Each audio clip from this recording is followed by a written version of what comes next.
Imagine a sky filled with dark clouds from a battle that rages beneath it. Visualize arrows and bullets flying at high speed, coupled with the cry of men struck by death. This scene portrays one of the most captivating events in Native American history, the legendary Battle of the Little Bighorn. This 1876 clash between the United States Army's 7th Cavalry Regiment, led by General George Armstrong Custer, and coalition of Lakota, Sioux, Cheyenne, and Arapaho tribes, led by Sitting Bull and Crazy Horse, stands as an enduring symbol of both triumph and tragedy in American history. However, this historical battle is laced with myths, misconceptions, and controversy, making it a subject of enduring debate. That is why, in this video, we will carefully examine what led to the war, the events that took place during the war, and of course, the aftermath of the war, which marked a significant start of a new era for the Native American tribe. While you're waiting to absorb all the fascinating details of the Battle of Little Bighorn, kindly like this video and subscribe to this channel for more content on the rich histories of Native America. Let's get right into it. It all started with a rather gradual movement of the United States towards the West from the late 18th century into the 19th century, which led them to infiltrate the lands of indigenous Native American tribes slowly. The promise of fertile land, abundant resources, and potential wealth through agriculture and trade lured many Americans westward. A new slogan, Manifest Destiny, was created to support this movement. Even the 11th U.S. President, James K. Polk, was known to actively use this slogan to express his support for this westward expansion. In the year 1803, President Thomas Jefferson bought the Louisiana Territory from France to kickstart the westward move. Apart from the desire to grow, Jefferson was concerned that the United States might lose access to the port of New Orleans or face increased restrictions on its use.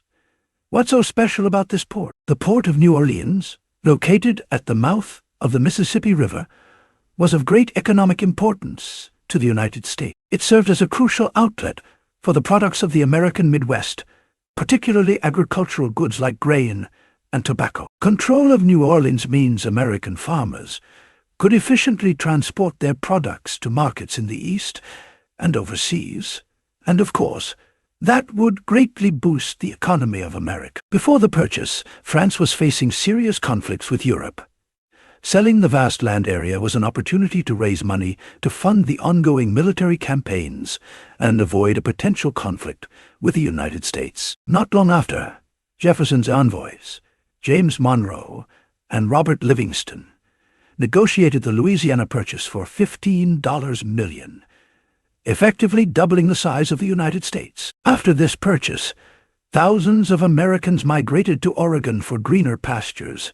This movement continued until 1848, when gold was discovered at John Sutter's sawmill in Coloma, California. The lure of instant wealth attracted an estimated 300,000 fortune seekers, known as 49ers, to California in search of gold deposits in river beds and mines.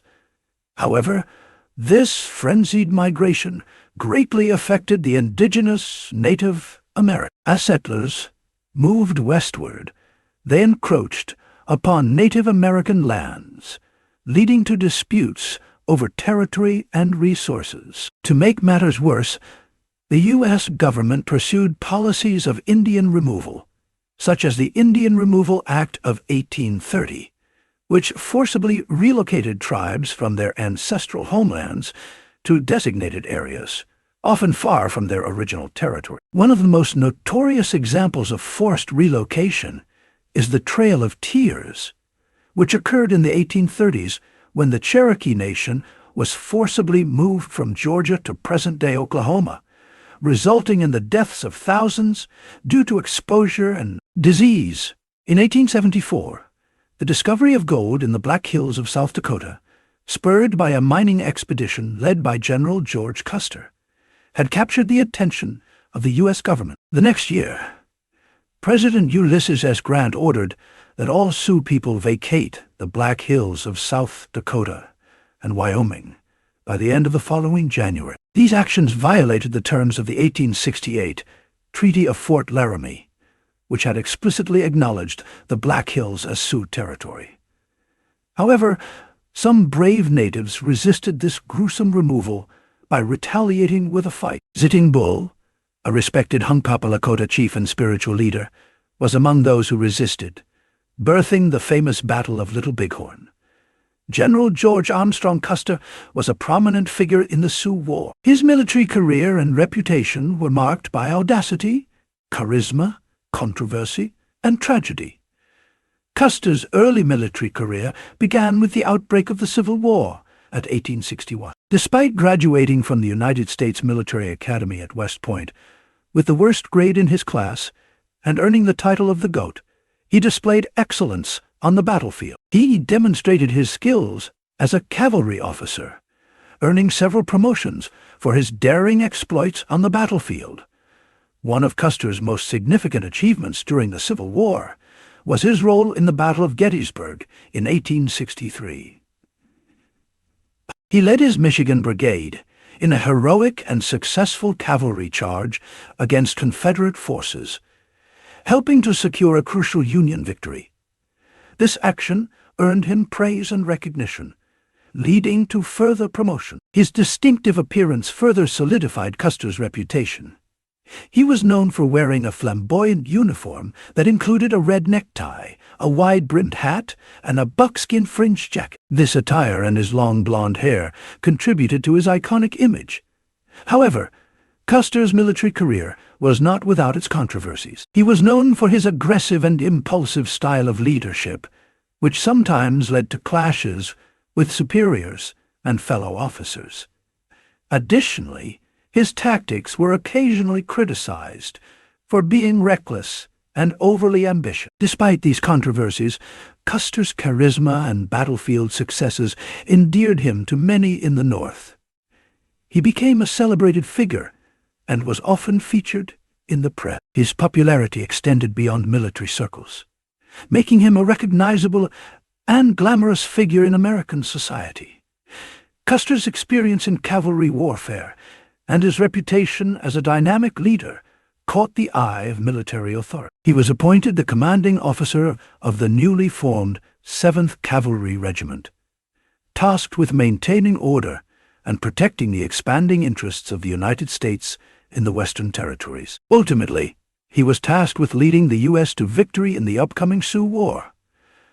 Another big name in this war was the Sitting Bull, whose Lakota Sioux name was Tatanka Iotanka. He was a prominent Native American leader known for his significant influence among the Lakota Sioux during the late 19th century.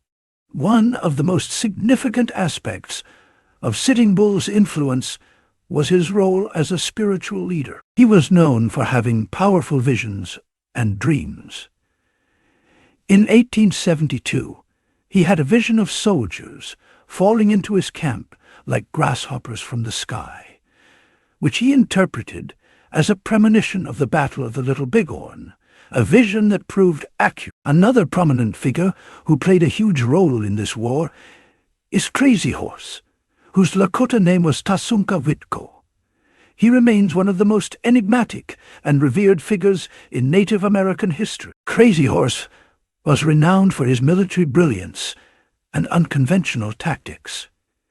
He preferred hit-and-run guerrilla warfare, utilizing the mobility of his forces on horseback to strike his enemies swiftly and then disappear into the vast plains. His strategies were instrumental in several Lakota Sioux victories against U.S. forces, including the Battle of the Rosebud in 1876. Now that you know the key players in this historical battle and the events leading to it, let's take a tour of the events that took place during the battle. Before we move any further, please like this video and hit the subscribe button if you haven't done so. Despite the government's warnings, groups of Lakota and Northern Cheyenne Native Americans and a smaller contingent of Arapaho chose not to adhere to reservation boundaries. As spring arrived in 1876 and the hunting seasons commenced, many Indigenous people abandoned their reservations and united, under the leadership of Sitting Bull. His followers, steadily increasing in number, established their camp along the Little Bighorn River, a tributary of the Bighorn River, in the southern region of Montana Territory by the end of June. During that spring, following the directives of Lieutenant General Philip Sheridan, 3 separate military columns converged upon Lakota Territory, intending to subdue the rebellious indigenous group. Firstly, advancing eastward from Fort Ellis, situated near Bozeman, Montana, was a formidable column commanded by Colonel John Gibbon. Simultaneously, a second column under the leadership of General George Cook embarked from the south, departing from Fort Fetterman in Wyoming Territory. Meanwhile, on May 17th, Brigadier General Alfred H. Terry set out westward from Fort Abraham Lincoln, overseeing the Dakota Column, of which the bulk consisted of Custer's renowned 7th Cavalry of roughly 700 men. Terry's strategic plan was to dispatch Custer and the 7th Cavalry to pursue Sitting Bull's trail, which led into the Little Bighorn Valley. Terry envisioned a coordinated assault, with Custer positioned to strike the Lakota and Cheyenne from the south, thereby driving them toward a smaller force deployed further upstream along the banks of the Little Bighorn River. By the morning of June 25th, Custer's scouts had successfully located Sitting Bull's village. Custer intended to shift the 7th Cavalry into a tactical position to facilitate a dawn assault on the village the following day. However, when a few stray Indian warriors unexpectedly spotted a handful of 7th Cavalrymen, Custer assumed that they would hasten to alert their village, potentially causing the residents to scatter in response to the impending threat. Fearing that the already laid strategy might not work out, he decided to resort to his reckless side and drafted a new strategy without waiting for instructions from his superior. In a bold move, he divided his 7th Cavalry Regiment into 3 distinct battalions, each assigned a specific role in what would become a pivotal moment in the Battle of the Little Bighorn. Custer entrusted the first part of his strategy to Major Marcus A. Reno, who led 3 companies. Reno's mission was to launch a direct charge into the heart of the Native American village to create chaos. Simultaneously, Captain Frederick W. Benteen led another group of 3 companies, positioning them to the south. They aimed to cut off any potential escape route for the Native American forces in that direction, effectively blocking their path. General Custer himself led the remaining 5 companies of roughly 300 men, choosing to personally spearhead the assault from the northern flank of the village. He aimed to launch an assault on the rear of the Native American camp, where he presumed that women and children would likely be gathered. Custer calculated that he could exploit the warriors' protective instincts by targeting this vulnerable point. He likely believed that if the warriors believed their families were under direct threat, there was a strong likelihood they would abandon the battle to rush to the aid of their loved ones, or even consider surrendering. However, this beautifully crafted strategy would end up being Custer's worst mistake, costing him even his life. He greatly underestimated the intelligence and numerical strength of the natives. Custer's decision to split his regiment into multiple groups prevented them from providing each other with timely support during the battle. Of a truth, this little disorganized army had no chance against the over 1,000 ferocious Native American warriors. Major Marcus Reno led his detachment of about 140 soldiers across the Little Bighorn River, approximately 2 miles south of the Native American camp. This move was intended to launch an attack on the southern end of the encampment. Reno's sudden arrival took the inhabitants of the village by complete surprise. Many were blissfully swimming in the river due to the scorching hot weather. Word soon reached the village of the unfriendly arrival of soldiers, and as Reno's troops advanced toward the southern end of the camp, they quickly encountered resistance. Hundreds of Native American warriors armed with rifles, bows, arrows, and charms emerged to confront them. This included Crazy Horse, who quickly grabbed his weapons and charms of protection before galloping with his horse to the skirmish seat. Reno's forces, now dismounted, formed a skirmish line to engage the warriors. However, they were heavily outnumbered and faced the imminent threat of being outflanked and surrounded. Recognizing the dire situation, Reno returned to a position of relative cover and better protection. He led his men to a line of trees along the riverbank. Despite this defensive move, Reno's troops suffered casualties from the intense fight. The Native American warriors maintained their pressure, making Reno's detachment difficult and dangerous. Major Benteen, upon hearing the sound of gunfire from Reno's positions, quickly moved to join Reno's weakened troops. Soon, Native American warriors hid in the trees, and Major Reno told his soldiers to run away again. But they were running in panic this time. Lakota and Cheyenne warriors chased after them, shooting them from close up, pulling some off their horses to finish them off with clubs, knives, or lances. The soldiers who managed to cross the river dug holes in the dusty ground to hide and shoot at their pursuers. However, during this chaos, 38 soldiers lost their lives. The survivors, which included Reno-Benteen and their soldiers, kept digging in a fierce survival attempt. The opposing sides kept opening fire on each other until the Lakota warriors had to change their tactics by using bows and arrows. By evening, each side began to tire out, and the Lakota warriors were forced to disperse due to reduced supplies. But it was clear who the winner of the battle was. On the other hand, General George Custer and his troops advanced toward the valley of the Little Bighorn River, unsure of their predicament. They arrived at a ridge north of Major Reno's position not long after. This place would later be known as the Last Stand Hill.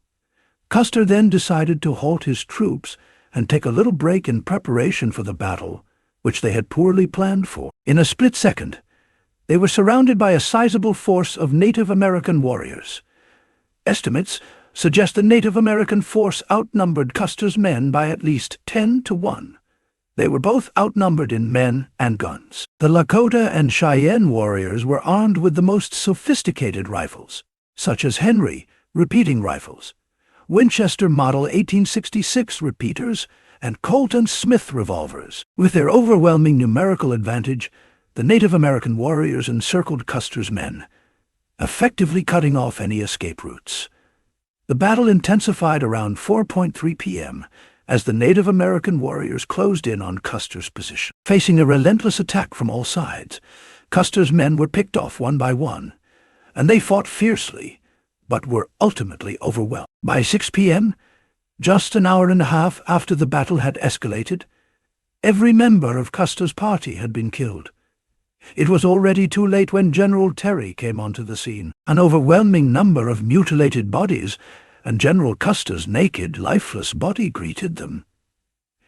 He was found naked with bullet holes in his chest and one in his temple. There are no actual records or eyewitness accounts of how exactly he died, although several speculations range from suicide to brutal murder by the native warriors. Only an estimated number of 38 Lakota warriors were killed throughout the battle, which is significantly low. So, what happened after this historical battle? Let's find out. Custer's last stand was not just a significant military defeat for the U.S. Army. It also symbolized Lakota resistance and their determination to protect their ancestral lands and way of life on the Great Plains. The U.S. government responded to Custer's defeat with urgency and determination. They recognized that the battle indicated a formidable challenge to their authority in the region.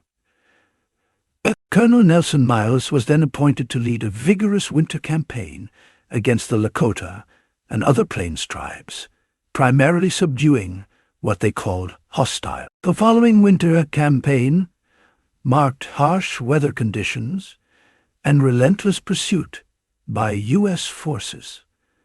The strategy was to wear down the Lakotas' strength. Despite their initial victory, the Lakotas faced an overwhelming U.S. military force, along with significant depletion of resources. As the days passed, they always ran low on food, water, and shelter. Sitting Bull led a faction of his people across the border into Canada to evade U.S. pursuit. Crazy Horse, another revered Lakota leader, eventually surrendered to U.S. authorities. Tragically, he met a grim fate while under arrest at Fort Robinson, as he was killed the following year. One of the most significant consequences of the Lakota Sioux' defeat at the Battle of the Little Bighorn was the U.S. government's seizure of the Black Hills, a region of immense spiritual and cultural importance to the Lakota. Shockingly, the Native Americans received no compensation for losing their sacred lands, fueling long-standing grievances and contributing to enduring tensions between the Lakota Sioux and the U.S. government. The Battle of Little Bighorn highlighted the importance of gathering accurate intelligence about the enemy's strength and position before engaging. That lack of detailed intelligence contributed to Custer's defeat. With that in mind, the U.S. military emphasized gathering information about enemy forces and terrain. This historical battle showcased the effectiveness of Native American warrior tactics and strategy. Rather than underestimating their adversaries, the U.S. military began to respect and adapt to the skills of indigenous warriors, recognizing that they were formidable opponents. To date, Custer's last stand inspires modern Native American activists and leaders who advocate for tribal sovereignty, cultural preservation, and social justice. Thanks for watching patiently till the end. In the comment section below, kindly share what you've heard about this famous battle. Also, don't leave without liking this video and hitting the subscribe button for premium access to the rich histories of Native America. Till next time.